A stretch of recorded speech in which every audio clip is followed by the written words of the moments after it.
Hello and welcome to the news at 10 on Nta News24. We are live in Abuja. I'm Olajide Bello. First, the headlines. Nigeria to strengthen collaboration with Sweden for business-friendly environment.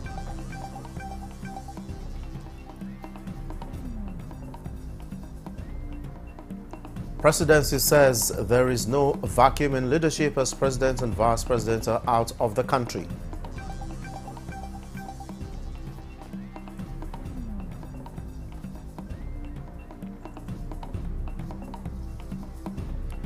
President of the Senate debunks invasion of National Assembly.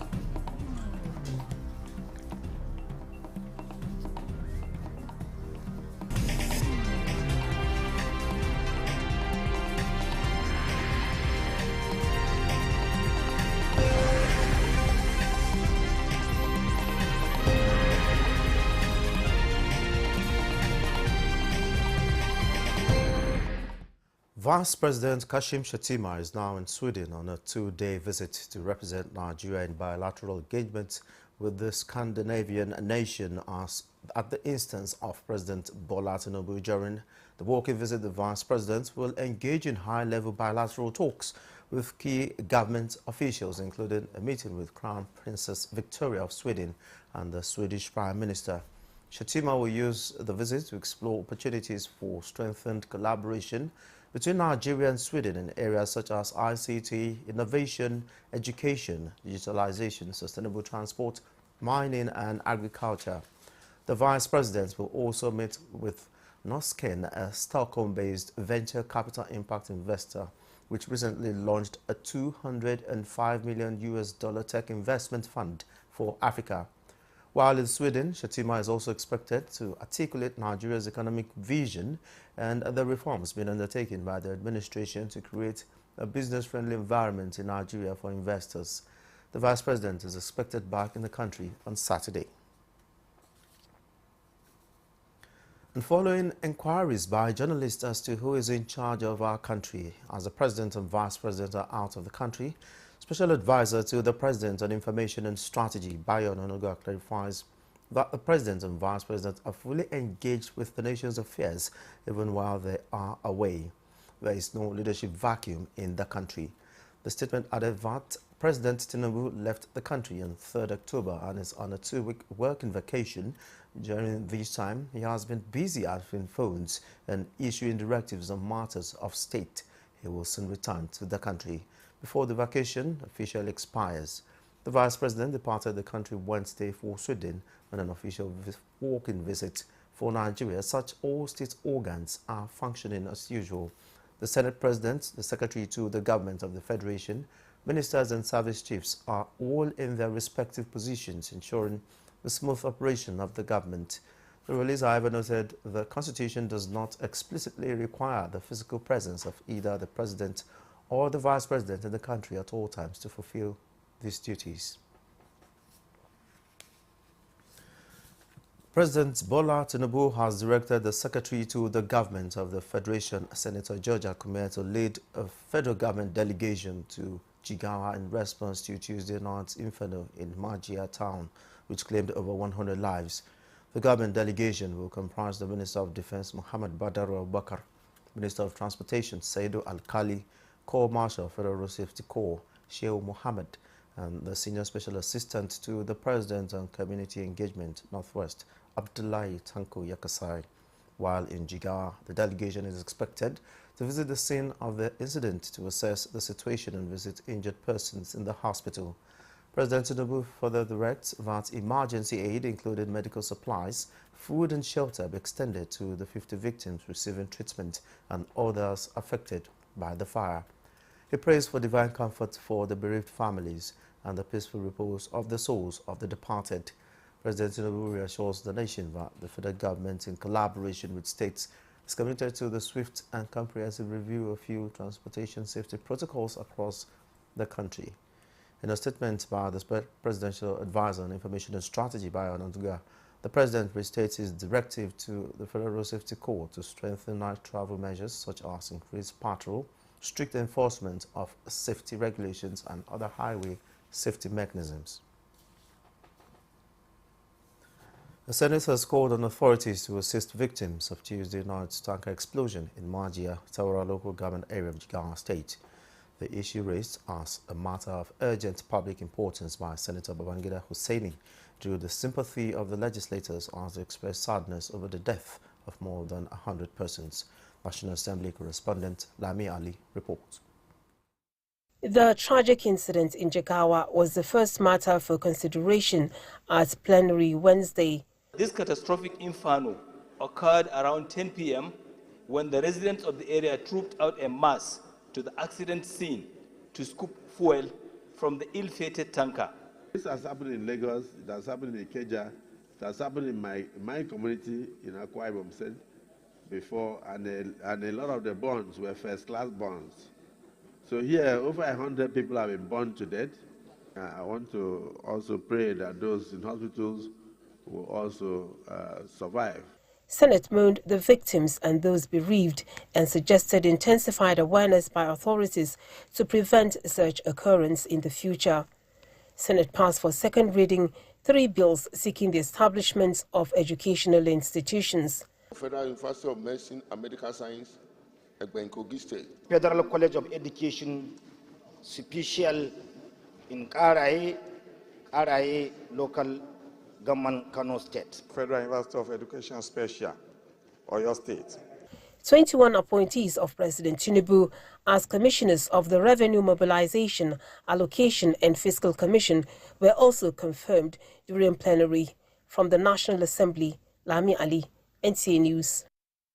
The President of the Senate, Godswill Akpabio, has advised Nigerians to disregard stories of planned impeachment of principal officers of the National Assembly, describing it as fake news and a figment of the author's imagination. A statement from the Special Advisor to the President of the Senate on Media and Publicity, Aseme Yibo, indicates that an online publisher authored the mischievous story. The statement adds that the speculation and misinformation circulating about an alleged impeachment plot is the handiwork of fifth columnists who are perpetual merchants of misinformation and purveyors of mischief.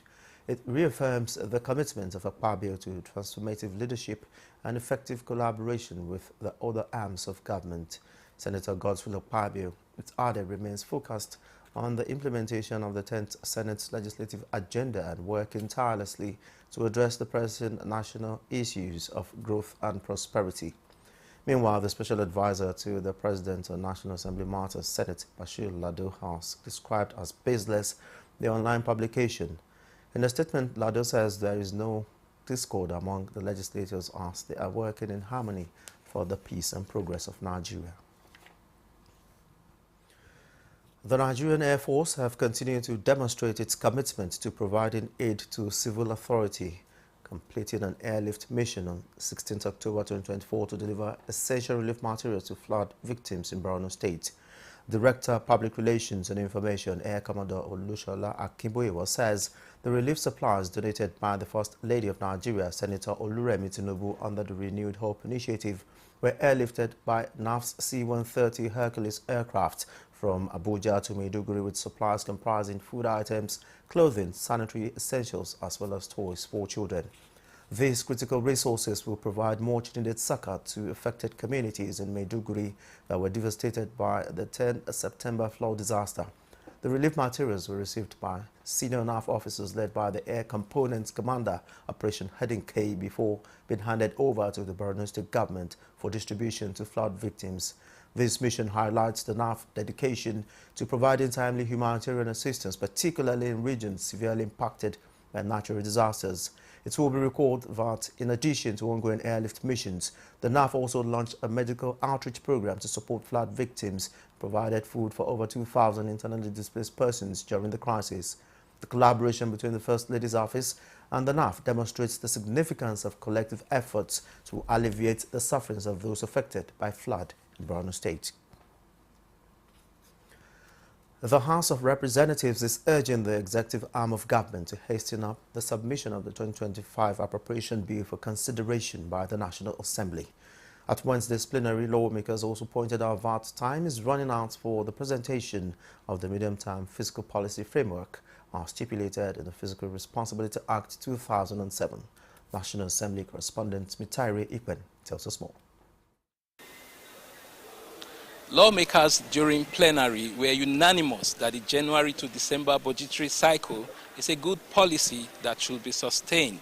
They equally expressed readiness to receive the 2025 appropriation bill. The federal government must, not later than 4 months before the commencement of the next financial year, cause to be prepared and laid before the National Assembly and enter for the next 3 financial years. The time the National Assembly requires to exercise its functions as enshrined in Section 88, subsection 2B, is technically being taken away by the non-compliance of Section 11B of Fiscal Responsibility Act by the Executive.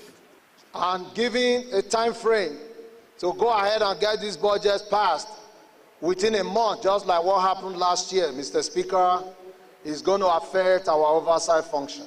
The last budget, like we rightly noted, we were almost rushed. In fact, we were rushed into concluding that budget. And that is what we want to avoid. This motion is referred to the Committees on National Planning and Economic Development, Appropriation and Finance for further legislative action. A motion seeking stable prices of petrol and cooking gas was referred to a joint ad hoc committee for investigation. Does the regulation allow the price of petroleum product to be different in Lagos, in Abuja, in Jos, in Katsina, in Gombe? We are calling on government not to remove the cylinder that the poor are already living under oxygen. The joint committee of the House and Senate that's already mandated to take care of this situation should speedily get to work. Lawmakers called for rehabilitation of highways in parts of the country. Federal Ministry of Works and FEMA to make adequate provision for the erosion control and rehabilitation at Obinamba, Ubiaroko, Umukwada section of Old Sapele Agbo Road. Liaise with the Federal Ministry of Works and relevant agencies to ensure the speedy completion of the Abuja-Kaduna-Kano Road. The House also received the report of its Committee on Police Affairs on a bill for an act to amend the Nigeria Police Act 2020 to review the service years of police personnel. From the National Assembly, Nta News24, Nta News. The Abuja Investment Company Limited is recalibrating business climate for optimal win as it assures genuine investors and would-be investors that they are in for a good deal soon. Abdullahi Ajia reports that this is the first Abuja Business and Investment Summit with keynote speaker and Governor of Anambra State, Professor Charles Soludo, steering the discourse for a patriotic investment drive. Being the first high-level business and investment summit organized by the FCT administration under the auspices of the Abuja Investment Company Limited, the attendance was encouraging, stimulating a floodgate of scholarly views and expertise position from the keynote speaker to other guests who passionately talk about walking the talk. To reawaken the spirit of Abuja investment. For sustainability of our investment, it's in our enlightened self-interest to make sure that we empower everybody and lift the boat for everybody. That's where we can secure investment of the future. Most people have the notion that when you come into Abuja, all you do is just government business, politics, and does not have that business connotation, which is absolutely not right. As the Federal Capital Territory, Abuja is actually the gateway to investment in Nigeria. When we create and stimulate the economy and people invest, definitely there will be reduction of unemployment, and that will lead to reduction in crime, like you know. So that is basically what we're trying to do to add value to what government is doing. Ease of doing business, promoting made in Nigeria products, as well as creating a pathway for sustainable investment were some of the ideas put forward to change the narratives. The base is changing. And like you said, until we are deliberate about making the base a place of invested national patriotic economy. And everything about us, we should, as a matter of fact, promote it and make use of it, because that is the basis for every investment. This goes a long way to show that FCT is ready FCT is open, and FCT is also assuring all investors, both local and foreign investors, that all the enabling environment that they need is going to be made available. First of all, have to have Nigerians who are ready to invest. The moment we get that, every other thing will follow. With a vista of opportunities abound for all interest, the panel discussion on infrastructure development in Abuja provided more thoughtful insights to the business viability Abuja holds.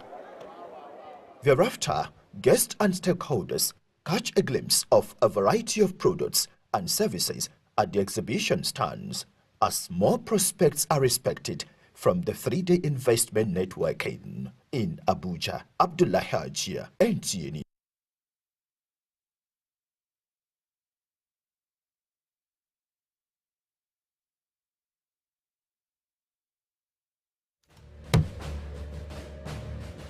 As your president, I assure you that we are committed to finding sustainable solutions to alleviate the suffering of our citizens. Once again, I plead for your patience as the reforms we are implementing show positive signs, and we are beginning to see the light at the end of the tunnel.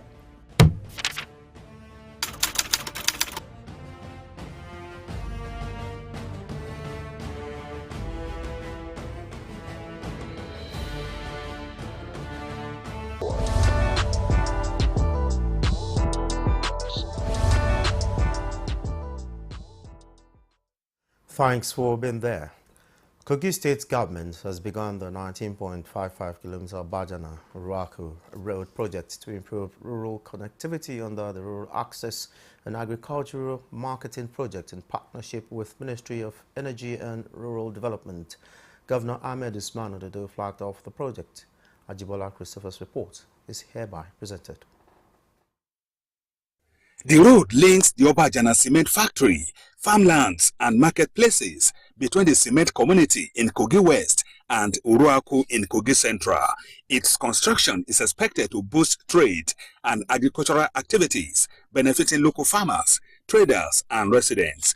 Many of our farmers face challenges in accessing market for their produce due to poor road infrastructure. When this road is completed, our farmers will be able to transport their produce in good time and fresh to the market at a reduced cost.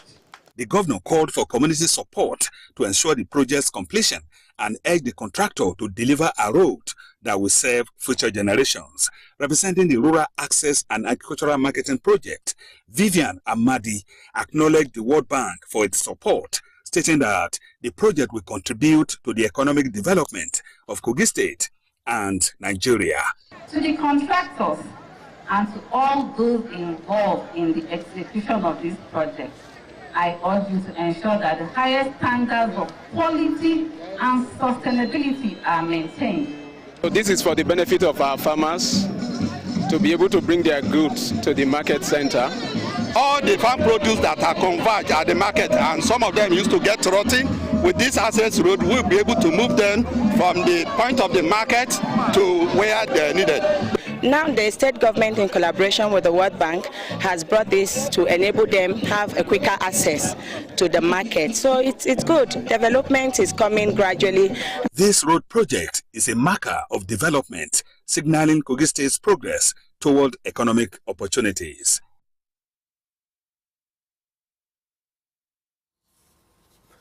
Medical facilities are sanctuaries of hope, places where healing and care should be second nature. But for some of these places, transform into arenas of unspeakable loss and regret. In this report, we delve into a devastating reality, one that has left families broken and trust shattered: medical negligence. Victor Azu shares the poignant stories of two men whose encounters with negligence in hospitals have left them with scars that can never truly heal. Kano, a city where ancient history meets the hum of modern life. Here in the heart of the city, a state-of-the-art hospital stands tall A structure that from the outside radiates hope and advanced care. But beneath its sleek exterior, there is another story, one of pain and betrayal. Inside its walls, the promise of healing has slipped away for some, leaving their families with only questions and grief. I meet Nta Tijani in Abuja, a doctoral degree holder in management. He speaks with the calm of a man accustomed to logic and reason. But when he recalls his family's ordeal, the pain seeps through his every word. His father, Tijani Abdurrahman, 70, went to the Kano hospital seeking treatment. What he found instead was a tragedy, one that left him blind in one eye. He went to one of the hospitals in Kano and he was told that it's cataract. On the 1st of September, he went for this procedure and he was told after he had went into the theater that the procedure could not continue because of complications with anesthesia. And then my dad also complained about that same anesthesia procedure because he told me that he felt like he was being electrocuted after the insertion of the injection, and that he also alleged that the person who did the same procedure was the same ophthalmologist who administered the anesthesia. It took them about 2 weeks to admit that my father has lost his eye, while they kept telling him that it is only because the pressure of the eye has elevated and that we should wait. When it subsides, they will continue with the procedure. And this isn't an isolated case. Mohammed Abubakar, 54, shares a similar fate. A stone injury at age 10 left him blind in one eye, and recent treatment failures at this same hospital has taken away his sight completely. They said I have cataract and they did operation for me. I realized that the little light I used to see with the eye is no longer there.